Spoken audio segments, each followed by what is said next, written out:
we're focusing on these institutional barriers, which are usually caused by limited access to the right information. Or even the topic we're going to take today, starting a business in the Netherlands. When you're thinking about the Chamber of Commerce, I'm going to talk a little bit about the process, which is very static. Register and have also a KVK number, a Chamber of Commerce number.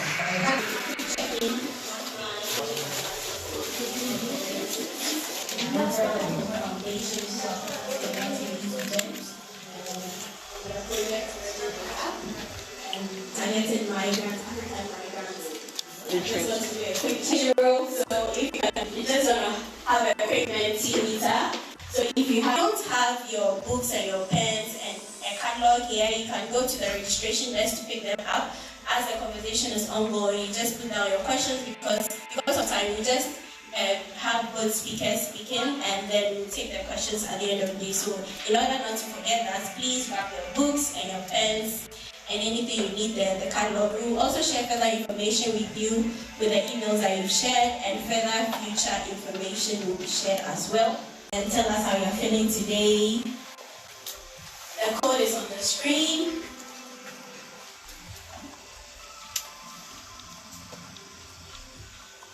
Okay, that's good to know. That's a good start.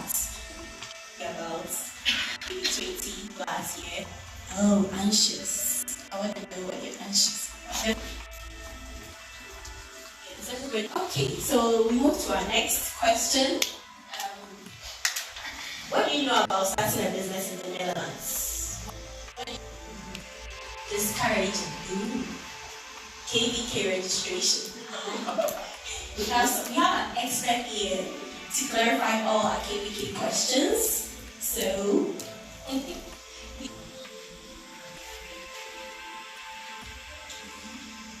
what are you expecting for this event? What do you know about it?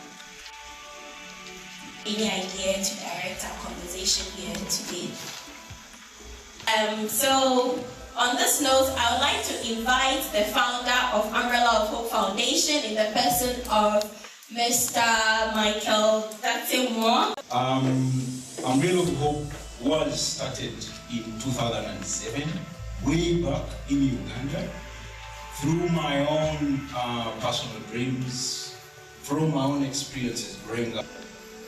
So we are a research-based organization. We basically design our projects based on evidence. A couple years ago, we ran a needs assessment to find out the structural challenges that migrants face, especially in the process of integrating, finding a job, starting a business. Why is it so hard for migrants from specific regions to find these services? So we came up with a lot of findings from there.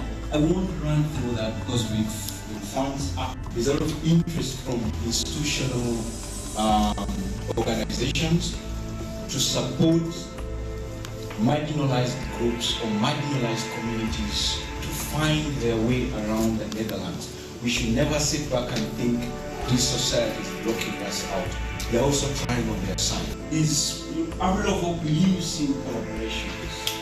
We have an organization we are collaborating with called Vital Aid Foundation, funded by him. And the idea is from the continental perspective, how can we bring those conversations, how can we narrow those conversations down to the Dutch society? So together with us is Melly, who runs Vital Aid Foundation, and I'll ask her to say a few words. Michael, for spearheading this event today. So it's my honor to be here. And I will not say much because he said all already. It's great to see you on the topic we're going to take today on starting a business in the Netherlands. It's also a project we're doing, our organization Vital Aid Foundation. The project has been running already for a year. We also have other trainees we are training, which I can outline here. Those looking for job, could also be helped. And those who want to do a career change, we could help them into the healthcare. And then the entrepreneurship that is doing, which is already been funded by the EU. It's a pleasure to see a number of you here. That means you could, take the program to the end. Because today in one lesson you cannot know everything about starting your own business. It's a series of workshops. And if you have taken your time to do one segment today, you could as well follow all of them until you're able to start your own business. You discuss about where you can get the money to start, or maybe you have your own money already. We are going to work together to make sure that you get a full package and start your own business. In the end, we'll all be happy that some people, some migrants, actually started their own business through this program. We have to come in, especially into the healthcare. We can also help you until either you take a little bit of course, another training, or you can go indirectly. And those who already have some certain kind of experience and education that is not what you have studied in the Netherlands, and you want to become a professional in that. In Netherlands, it's called EVC. There is also a channel for that to help you until you professionalize yourself. Today, we'll start the beginning of the journey. So I welcome you all, and I hope that you will enjoy your time here and listening. Thank you so much. Thank you, Marilyn, for your 1 minute talk. We purposely selected 2 speakers to help us dive into this conversation. One is Jacob. Most of you have heard about the KVK. The KVK, most in Uganda, we call it Chamber of Commerce. I know that's how we call it in most of the countries.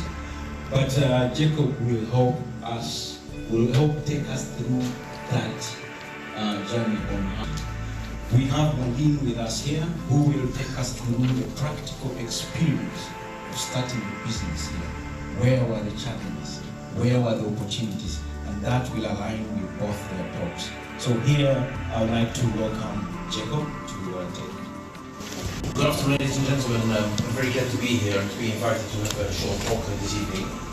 And I'm wonderfully surprised by all the words which I saw on the screen when you were thinking about the Chamber of Commerce. I'm going to talk a little bit about the process, which is very static. The Chamber of Commerce, to tell you the things, the process steps you will have to take to register your company at the Chamber of Commerce, which is very simple and very basic. But I see you have got a lot of questions around the theme entrepreneurship, what to do, where to get money, how to get into contact with people, and all these kind of things. We have a specific team of approximately, I think 50 people, 50 people, who are daily answering these kind of questions. So you can always phone us, you can always contact us, ask us questions, not only about the registration process, but also about a lot of different things which have to do with doing business, starting a business, and setting up your business. So my story will be a little bit process-wise. We have a lot of experience and know-how around it, and in the second part of the evening, where we have kind of discussion about, I'm glad to talk. Please let's give it up for him. Thank you very much for your time. And it was the one-man business, to say it in English, which in that they call it Manza. Because sometimes you have an idea, whether or not it's a business is something else. But I was registered in the Chamber of Commerce. The one thing that I always did is I had a bookkeeping software and I had a tax advisor. They cost a lot of money, but in the end they save you a lot of money. So for example, if you want to do a business, you're thinking, what form of business do I want to do? So, what is your business idea? Anybody going to do food? I love food. That is one business that is completely underrepresented, African cuisine. Think of what would I love to do, or what am I good at that I can give service. Hairstyling, I have to drive to Almere every 6 weeks to get my hair done. We have a lot of hairdressers, so many, but none of them, most of them are not registered in the governments. There is a big gap. Because it's not like, look at all the beautiful ladies here, you've all had your hair done somewhere. Kinds of workshops and consultancies will actually address those issues. There's a lot of information and help available, and if you follow the rules, you can be very successful in Holland. It's the best country, in my opinion, and in many people's opinion, for business, especially startups. You can be a startup in almost everything. There's a lot of support and a lot of, it's a soft environment to start a business. Almost everything can be done really, really fast. So, how did I, for example, of course, there's some startup money from the government. And making a business plan, they have a template. If you crowdfunding is don't think of GoFundMe, because when they say crowdfunding, that's what I was talking. But these are businesses or people who have money and would like to fund other businesses, startups. Some of them will fund it for a percentage of the profit. Some will fund it and you pay back over time. The idea is to finish at 7 sharp as our program. So we will open up this session to your questions if you have any. You said what is the 3 items on your bucket list? So in the end, I would like to see people register to start their own business. Here, how she would choose a wine. And I would choose taking one for 1 or 2 years. From being able to go back home, to really integrate, into good and uniform. Thank you so much for sharing. Remind us, what did you arrive in the night? Especially on Friday. Oh, Actually trying to let it I mean, you need a job first, I think. Getting some money rolling in, and then you can relax and then start thinking about business. Because business, you need time before you start getting clients. If I'm sure, Thank you. If I it's going in and I like, okay, when you finish, you come how to say, you finish. So probably you just get for a long time, and save more money, and then you can begin your own business. That's what I think. Your question? Yeah, back to your question. Told that it's like registering your own business. So I don't know whether it's the same business we're talking about here or it's a different thing. Yeah. This is more or less a follow-up to what she asked. So, I think with most of the reference payments we have now, it's more or less discourages work because it's either you do work without pay or I think voluntary work. So it pushed a couple of us to do registration as entrepreneurs. So based on what is being said, doesn't mean that let's say after school, if we want to start something on our own and it's no longer platform economy, working, getting jobs to young ones and our temper, doesn't mean we'll have to do some other kind of registration. And I think if you will try to find it, it's going to be more sustainable. And it's more like you are steering the business actually. These guys are steering you, but giving you some kind of overlap. When you develop your own business, you've got your own idea, you've got your he's known by heart. He's well aware of the business, you know what she wants. The whole day she talks about the business. This is something we can try to do as well. You get your business, you create your business, then you are creating your own opportunities. okay. So please, let's go very closely. Just get to the So let's work with them. our co-sponsors, them the drinks, the food that we are going to eat, everything to help it stay calm. Thank you very much. We are trying to see how we can make it better. And in light of that, we are going to have a series of other workshops that will be coming up. We will have, I think,